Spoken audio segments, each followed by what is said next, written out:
Intraday stocks को कैसे select किया जाता है।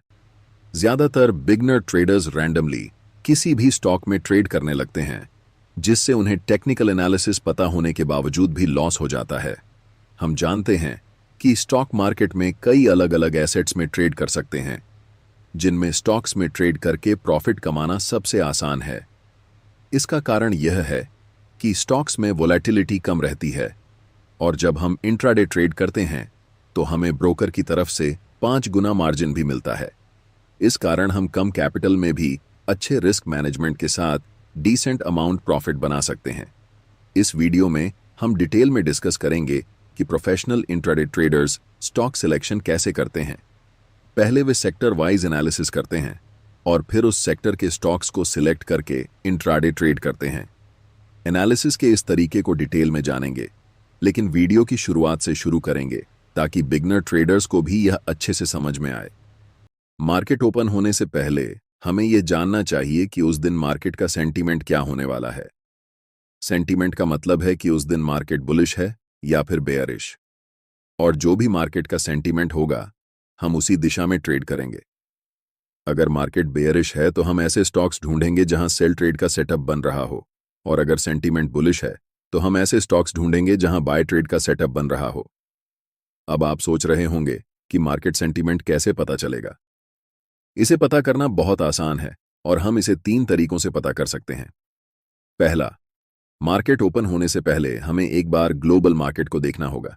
इसे देखने के लिए हम गूगल पर जाएंगे और सर्च करेंगे ग्लोबल मार्केट। हमें मनी कंट्रोल की वेबसाइट दिखेगी जिसे ओपन करना है।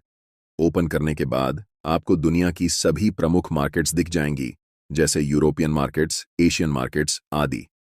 यहां हमें यूएस मार्केट पर नजर डालनी है, क्योंकि यह दुनिया का सबसे बड़ा मार्केट है, और अगर यूएस में कुछ होता है तो इसका असर लगभग सभी देशों की मार्केट्स पर पड़ता है। अगर यूएस मार्केट बुलिश है तो हम बाय वाले स्टॉक्स पर ट्रेड करेंगे, और अगर यूएस मार्केट बेयरिश है तो सेल वाले स्टॉक्स में ट्रेड करेंगे। दूसरा, हमें एफआईडीआई डेटा चेक करना है। ये डेटा एक दिन पुराना होता है, यानी अगर आज 18 सितंबर है तो हमें 17 सितंबर की बाइंग और सेलिंग दिखेगी। अगर इन्होंने पिछले दिन पैसा मार्केट में डाला है तो हमारे लिए ये बुलिश सेंटीमेंट का संकेत होगा, और अगर इन्होंने पैसा निकाला है तो ये बेयरिश सेंटीमेंट का संकेत होगा। तीसरा, हमें सुबह 9:08 पर पता चल जाएगा कि निफ्टी उस दिन गैप अप हुआ है या गैप डाउन। अगर गैप अप हुआ है तो सेंटीमेंट पॉजिटिव है, और अगर गैप डाउन हुआ है तो सेंटीमेंट नेगेटिव है। सेंटीमेंट के हिसाब से हम स्टॉक्स को सिलेक्ट करेंगे और ट्रेड में एंट्री लेंगे। इन 3 तरीकों से हम मार्केट के सेंटीमेंट का पता लगा सकते हैं कि मार्केट ओपन होने के बाद प्राइस ऊपर जाएगा या फिर नीचे। अब जो हम आपको बताने वाले हैं वह यह है कि किसी भी इंट्राडे स्टॉक्स में ट्रेड करने से पहले अगर इन बातों का ध्यान नहीं रखते हैं तो भले ही आप आजकल पैसा कमा रहे हों, लेकिन जब आप इसे रेगुलरली करेंगे तो आप बहुत बुरी तरह से स्टॉक्स में फंस सकते हैं, जिसमें आपका सारा पैसा भी डूब सकता है। इसलिए इन बातों को ध्यान से देखना जरूरी है। स्टॉक में एंट्री लेने से पहले हमें उस स्टॉक की क्वालिटी चेक करनी है। उस स्टॉक की लिक्विडिटी हाई होनी चाहिए, यानी उसमें वॉल्यूम ज्यादा होना चाहिए, ताकि आपको मार्केट से एग्जिट करने में दिक्कत ना हो। क्योंकि अगर लिक्विडिटी कम रही तो चाहकर भी आप उस स्टॉक से एग्जिट नहीं कर पाएंगे, जिससे आपको बड़ा लॉस हो सकता है। दूसरी बात, उस स्टॉक में वोलेटिलिटी ज्यादा होनी चाहिए। अगर कोई स्टॉक 3-4 दिनों से साइडवेज में है तो ऐसे स्टॉक में एंट्री करने का कोई फायदा नहीं होगा, क्योंकि इससे सिर्फ आपका ब्रोकरेज और चार्ज लगेगा। इसलिए स्टॉक में एंट्री लेने से पहले उसकी वोलेटिलिटी चेक कर लें। अगर वोलेटिलिटी ज्यादा है और स्टॉक ऊपर नीचे ज्यादा मूव कर रहा है, तभी हम उस स्टॉक को सिलेक्ट करेंगे। तीसरी बात, हमें इंट्राडे ट्रेडिंग पेनी स्टॉक्स में नहीं करनी है, क्योंकि पेनी स्टॉक्स को बहुत आसानी से ऑपरेटर मैनिपुलेट कर सकते हैं। अगर आप पेनी स्टॉक्स में ट्रेड करेंगे तो आपका टेक्निकल एनालिसिस काम नहीं करेगा, जिससे आपको बड़े लॉसेस का सामना करना पड़ सकता है। मैंने जो भी रूल्स आपको बताए, इन्हें फॉलो करके स्टॉक सिलेक्ट करना मुश्किल हो सकता है, लेकिन अगर आप सिर्फ लार्ज कैप में ट्रेड करें तो ये सारे रूल्स अपने आप फॉलो हो जाते हैं। इसलिए भारत की टॉप 100 लार्जेस्ट कंपनियों की एक लिस्ट बना लें और उन स्टॉक्स में से सेंटीमेंट या एनालिसिस के आधार पर ट्रेड में एंट्री करें। इन टॉप 100 कंपनियों की लिस्ट के लिए सबसे पहले गूगल पर जाएं और सर्च करें top 100 Indian large cap stocks. आपको मनी कंट्रोल की वेबसाइट दिखेगी जिसे ओपन करना है। ओपन करने के बाद आपको 100 कंपनियों की पूरी लिस्ट दिख जाएगी, जिसे अपने डिमैट अकाउंट के वॉच लिस्ट में ऐड कर लें। अब बात करते हैं कि प्रोफेशनल ट्रेडर्स सेक्टर एनालिसिस करके स्टॉक्स को कैसे ढूंढते हैं। सेक्टर एनालिसिस के लिए ज्यादातर ट्रेडिंग एप्स में इनबिल्ट सेक्टर वाइज लिस्ट होती है। अगर है तो बहुत अच्छा, और अगर नहीं है तो हमें सभी सेक्टर्स की लिस्ट बना लेनी है, जैसे Nifty onto, Nifty FMCG, Nifty media, Nifty metal, Nifty pharma आदि। इन सभी के चार्ट्स को हम मल्टी टाइम फ्रेम एनालिसिस से एनालाइज करेंगे। पहले हम वन डे टाइम फ्रेम में सेक्टर के चार्ट को एनालाइज करेंगे। एनालाइज करने का सबसे आसान तरीका है कि इंडिकेटर सेक्शन में जाएं और सुपर ट्रेड नामक इंडिकेटर को चार्ट पर लगा दें। इससे हमें उस सेक्टर की ट्रेंड का पता चल जाएगा। अगर ट्रेंड अप ट्रेंड में है तो हमें उस सेक्टर के ऐसे स्टॉक्स को चुनना है जो अप ट्रेंड में रहते हुए कंसोलिडेट कर रहे हों। ध्यान दें कि हमें यह एनालिसिस 4 आवर टाइम फ्रेम में करनी है। उन सभी स्टॉक्स में सपोर्ट और रेजिस्टेंस लेवल कंसोलिडेशन जोन के ऊपर और नीचे ड्रॉ करके रख लें।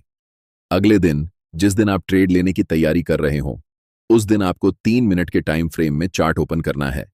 अगर उस दिन की पहली 3 मिनट की कैंडल रेजिस्टेंस लेवल को ब्रेक करके ऊपर क्लोज होती है और अगली कैंडल पहली कैंडल की हाई को ब्रेक करती है, तो हमें बाय पोजीशन में एंट्री लेनी है।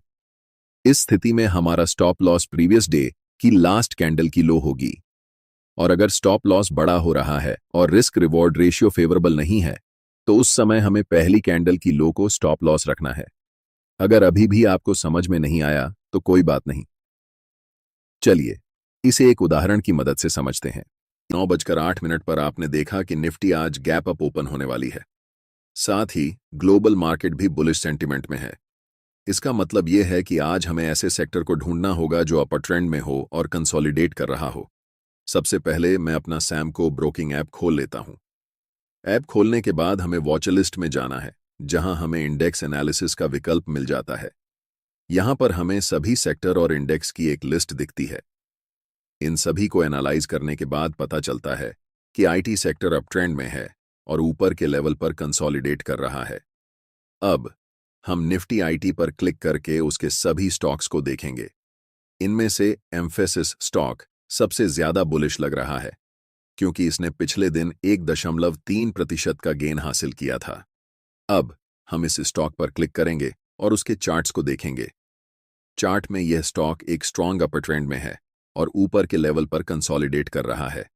कंसोलिडेशन वाले एरिया में हम सपोर्ट और रेजिस्टेंस लेवल ड्रॉ कर देंगे। यहां तक हमारा काम फिलहाल के लिए खत्म हो जाता है। अब हमें मार्केट खुलने के बाद अपना अगला कदम उठाना है। जब मार्केट ओपन हो जाएगा तो हम चार्ट्स को 3 मिनट टाइम फ्रेम में कन्वर्ट करेंगे। अगर यह स्टॉक 3 मिनट की पहली कैंडल में रेजिस्टेंस लेवल को ब्रेक कर देता है तो हम बाय पोजीशन में एंट्री लेंगे। हमारा स्टॉप लॉस प्रीवियस डे की क्लोजिंग कैंडल के लो के नीचे होगा। अगर स्टॉप लॉस बड़ा लग रहा है तो हम आज की पहली कैंडल के लो के नीचे भी स्टॉप लॉस सेट कर सकते हैं। अब टारगेट के लिए हम 9 EMI एक्सपोनेंशियल मूविंग एवरेज का उपयोग करेंगे। यह इंडिकेटर डिफॉल्ट सेटिंग में ही रहेगा, इसलिए आपको इसे बदलने की जरूरत नहीं है। जब तक कैंडल 9 EMI के नीचे क्लोज नहीं करती, तब तक हम टारगेट लेते रहेंगे। जब आप ऐसे स्टॉक्स में ट्रेड करते हैं जिनका बड़े टाइम फ्रेम में एनालिसिस किया गया हो, तो एक ही दिन में आपको 4%, 5% या 10% तक का टारगेट मिल सकता है, क्योंकि ऐसे स्टॉक्स में कई दिनों से कंसोलिडेशन चल रहा होता है और जब आप छोटे टाइम फ्रेम में एंट्री करते हैं तो एक छोटा मूव भी आपके लिए बड़ा हो सकता है। इसी तरह से आप सेल पोजीशन में भी एंट्री कर सकते हैं। हालांकि मैं इसका उदाहरण नहीं बताऊंगा, क्योंकि इससे वीडियो लंबा हो जाएगा। अगर आपको यह वीडियो अच्छा लगा हो तो एक बार लाइक कर दें और एक प्यारा सा कमेंट छोड़ दें, ताकि हमें मोटिवेशन मिले और हम आपके लिए और भी अच्छी वीडियो बना सकें। अगर आपको यह वीडियो पसंद आया हो तो इसे लाइक और शेयर जरूर करें, और हाँ, हमारे चैनल को सब्सक्राइब करना न भूलें, ताकि आपको ऐसे ही और ट्रेडिंग रिलेटेड वीडियोस मिलते रहें।